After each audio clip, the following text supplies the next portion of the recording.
Hi, thank you for joining today for our 5-minute Bible study. We continue in the book of Colossians. We're in chapter 1. We'll be in verse 11 today. As I've been repeating over and over again, and to say again, verse 11 is actually in the middle of a sentence. The sentence starts back in verse 9, continues through verse 14. So, when you get a chance, go ahead and look through that entire section of Colossians so you get an idea of what the context is of what we're talking about today. So today we're going to be in verse 11, and in verse 11 we see this.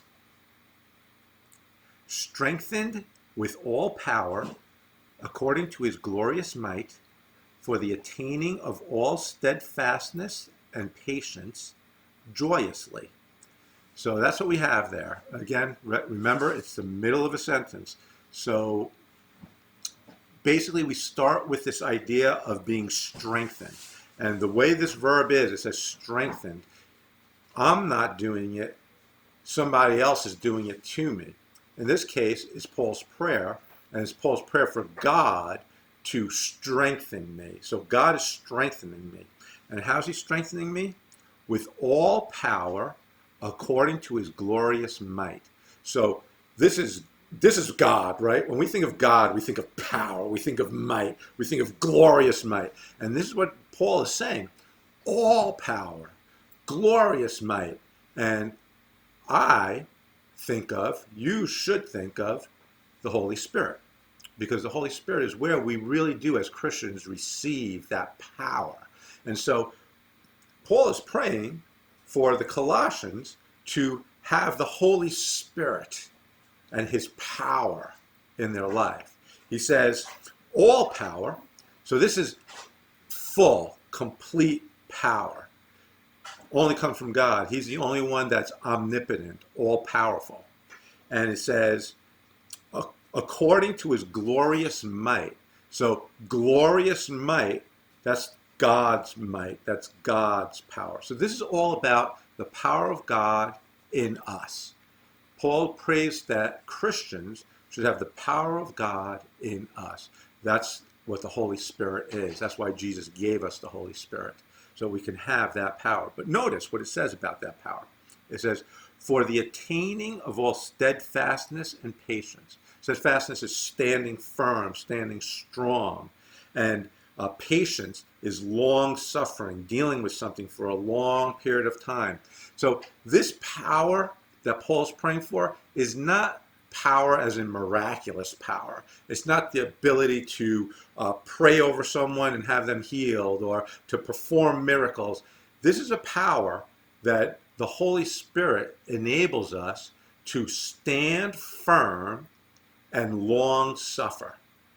Now, why would Paul pray for that?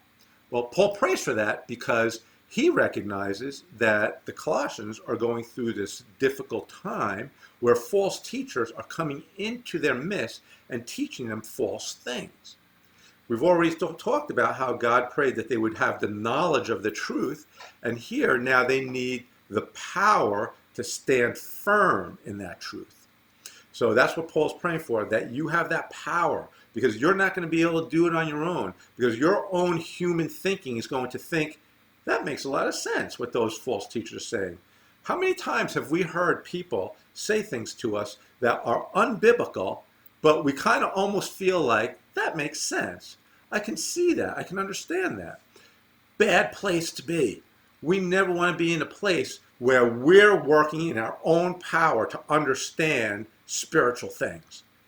God's got to fill us with his Holy Spirit, and the Holy Spirit has to empower us with knowledge and a steadfastness and a long suffering, because you know what? When these things happen to us, it's not a one-time deal. It's something that lasts over and over and over and over again, and sometimes through to our death. We have to stand firm and suffer through the bad thinking, the bad teaching of our culture, of those who may be in the church teaching wrong things. And so we need to have that. And Paul recognizes that, so he prays that for us. And finally, he says that we do this joyously. So we're not really sure in the Greek whether joyously goes with this part of the clause of the sentence or with the next verse. But since we're here in verse 11, let's assume it comes with verse 11. And since it comes with verse 11, Paul is praying that we're able to stand firm and long suffer with joy. And that's the difference between a Christian and everyone else. A Christian does these things with joy, and that only comes through the power of the Holy Spirit. And so that finishes up verse 11 for today. We're going to continue with verse 12 the next time we come together. If you have any questions about what we're talking about or anything else, please feel free to leave a comment, and I'll get back to you as soon as I can. And with that, looking forward to seeing you again with us next time. Thank you so much for joining me. Have a wonderful day, and God bless you.